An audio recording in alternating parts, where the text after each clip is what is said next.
On a day like today, the best thing a person could have done was stay in bed. It has been so rainy and so gloomy. You know how you feel on days like that. There's nothing you want to do except maybe sleep. Well, I haven't done much of anything today. I looked around, I could blow a little puff of breath and tell myself, yeah, I could dust furniture, but I don't want to dust furniture. It's Sunday.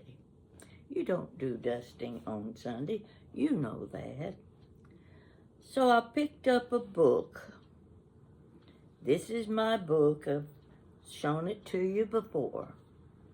I'll show it to you again. Edgar A. Guest. Can you see his name there in the middle of the book? Well, let's see if I can get a little closer. Okay. This book has over 900 poems. Can you imagine being able to compose 900 poems that rhyme? They all rhyme. And the thing about this poet, his poetry tells a story. Every poem you read tells a story. So I opened the book and I thought, an awful lot of poems there. Now which one am I going to pick? And I don't know why it came to my mind, but I thought, I wonder if he ever wrote a poem about Abraham Lincoln. So I picked up the book and I thought, 900 poems, how am I going to find one on Abe Lincoln? Well, I went to the index, and fortunately, they were alphabetical. The very first title said Abe Lincoln. Wasn't I lucky? Well, I got to thinking about him, and I said, I don't think we ever really appreciated that man as much as we should have. We've talked a lot about him. He's probably the most discussed president we ever had. We've heard about all the people that hated him, and they hated him. But there were always those people who loved him. Now, I've always loved him. You have to think about his background. He was a poor boy. When he was about 7 years old, well, first, he was born in Hodgenville, Kentucky. Kentucky boy. The second home was in Indiana. I think it was Spencer County, Indiana. He was about 7 years old and had a sister that was about 9 years old. And I don't know how many years they lived there on a farm. But I will tell you this. My son lived in Indiana for about 20 years. And when I would go to visit him, he'd say, you really ought to stop sometime to see where Abraham Lincoln used to live when he was a little boy. So one weekend, my friend and I, we were going to visit my son, and we got the directions, and we went to the farm where he lived when he was 7 years old, where Abraham Lincoln lived. It was a big farm, wooded area, not that well kept. There were the chickens and the roosters and the farm animals and some goats. You had the small log cabins. And in one or two of the cabins, there was craft work being done. Woodworker was building furniture. He built furniture for the buildings and the houses around. So we really enjoyed our visit to Abraham Lincoln's childhood home. From Indiana, they moved to Springfield, Illinois. And after that, Abraham Lincoln was elected president. Now you know the main part of his history. But here's the poem I want to read to you. I think you will enjoy this. Now keep in mind, I've got a lot, 1, 2, 3, 4 lots around me, trying to get enough light on my book so I can see the print. Not easy. The older you get, the worse your vision gets. Everything falls apart, to tell the truth. So I'm going to try to read this poem about Abe Lincoln. I believe you will enjoy it. I think you will maybe have an appreciation for him the way I do. I don't think he was ever given credit. He taught himself to read. When he was 11 years old, he was learning to read and write, and he was reading from the Bible. That was his reading material. How many children do you know or ever knew that taught themselves how to read and then in time became president of the United States? Very smart man. Think of the Gettysburg Address. His speeches were spectacular. So here I go, and stay with me. I've got my book balanced on my pillow in my lap, and this little lamp to my right is focused on the page, and I still have trouble seeing it. So, yeah, that goes with old age. Just take it or leave it. All right, here goes. Bill and Jim drove into town on a pleasant summer day, puffed their pipes and talked of things in a friendly sort of way. Talked of crops and politics, neighbors and the price of nails. Then, as they were jogging on, passed a fella splitting rails. "What that yonder, Bill?" says Jim. "I don't seem to know his face." "That's Abe Lincoln," answered Bill. "Got a shabby sort of place." Lawsuit going on one day, Bill and Jim had time to spare. Dropped into the court a while, found most all their neighbors there. Moonlight night, one witness said, prisoner's chances mighty small, till his lawyer rose and proved there wasn't any moon at all. "Who's defending him?" says Jim. "Rather clever, I should say." "That's Abe Lincoln," answered Bill, homely as a bale of hay. Politics was getting hot, meeting almost every night. Orators from north and south talking loudly for the right. Bill and Jim were always there cheering for their party's cause. Then one time, a chap got up talking morals more than laws. "Who's that speaking now?" says Jim. "Think I've seen his face before." "That's Abe Lincoln," answered Bill. "Shall we go or hear some more?"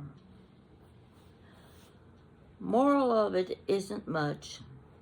Greatness may be roundabout, but when seen from day to day, men are slow to find it out.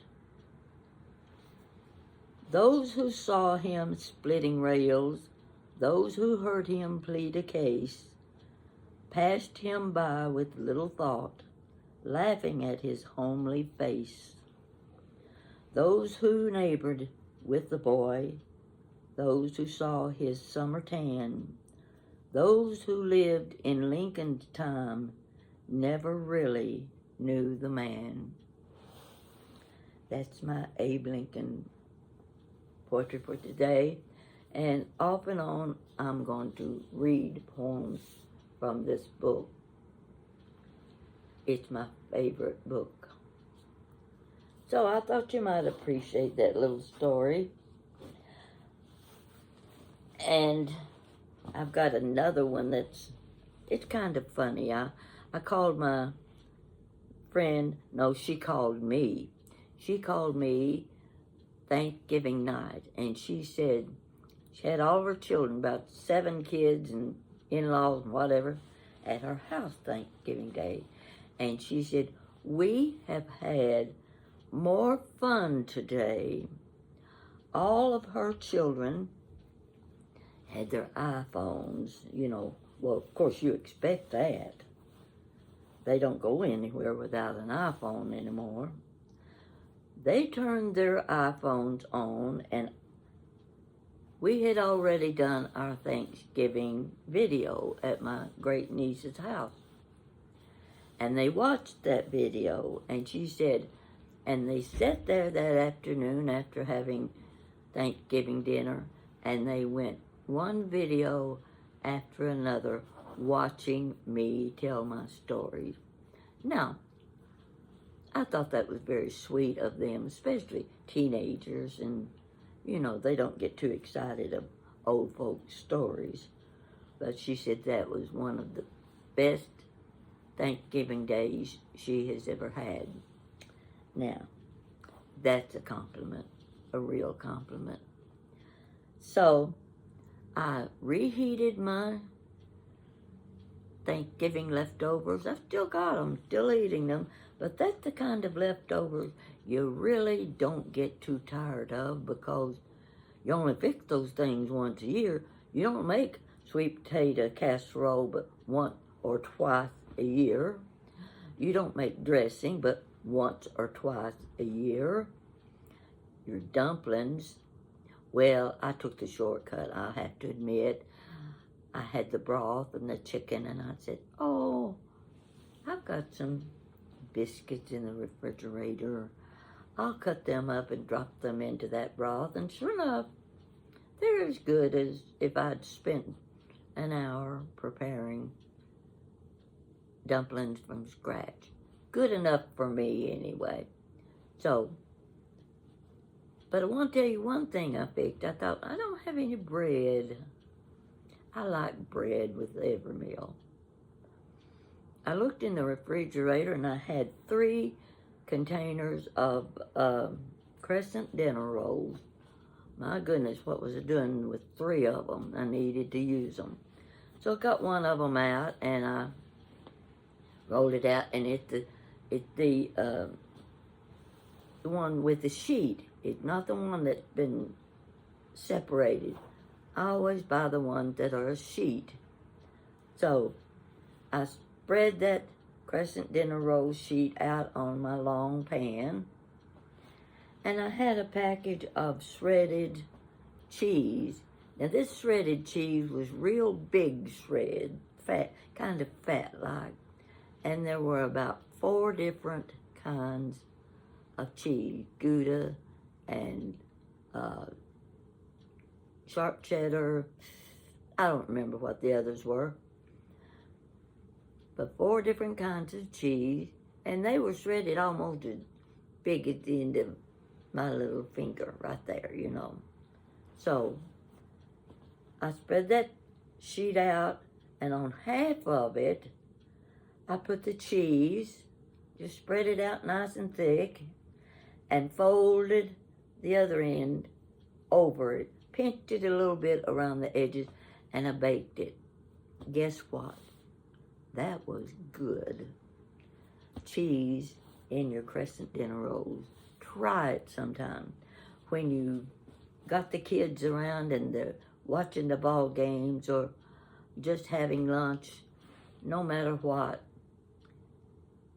keep you some crescent dinner rolls on hand.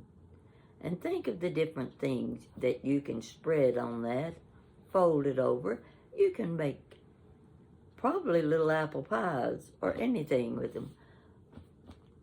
But I really, really liked when I cut the cheese squares out. And they were hot and they were good. Now that's just a little idea for the simple thing that make a meal better. You might try it sometime and find out. And get the varied cheeses. No, don't just use one kind. Put your 3 or 4 different kinds of cheeses. That's what makes it interesting. So this is my story for you today. I'm getting to where I've been doing a lot of stories, and I'm thinking one of these days I'm going to run out. What'll I do then? I guess I'll have to go out and fall on the sidewalk so I can create me a new story to tell, or I can get stuck in a plastic box that I fell over and couldn't get out. That makes a good story. Always a trip to Kroger's, because I always meet somebody. You know that. You've heard one story after another that I tell because I don't have anything to talk about. When you live alone, you don't talk to too many people. Well, I do go in the bathroom sometimes and stand there and look in the mirror at myself and talk. And the nice thing about that is you get the right answers. So this is my story for today. Since it's about Abe Lincoln, you know, when I was in school, I didn't like history. I didn't like history because we didn't have good history teachers. They didn't teach us anything. They gave us a history book and said, read this paragraph. So none of us liked the history classes. But there was so much we missed by not having good history teachers. And I'm sorry that I wasn't more interested in history. I'm more interested in it now than I ever was in my whole life. And I want to learn more. I think Abraham Lincoln was a very special man. He was an unusual man. He was a very intelligent man, self-taught. And we didn't appreciate him as much as we should have. So I think I'm going to be reading more about Abraham Lincoln from now on. And I hope you like the little poem that I just read, because I think Edgar A. Guest hit the nail on the head when he created that poem for Abe Lincoln. So you have a good day tomorrow. You're probably going to be out trying to find some sales. I'm not one that does much Christmas spending anymore. I've outgrown that.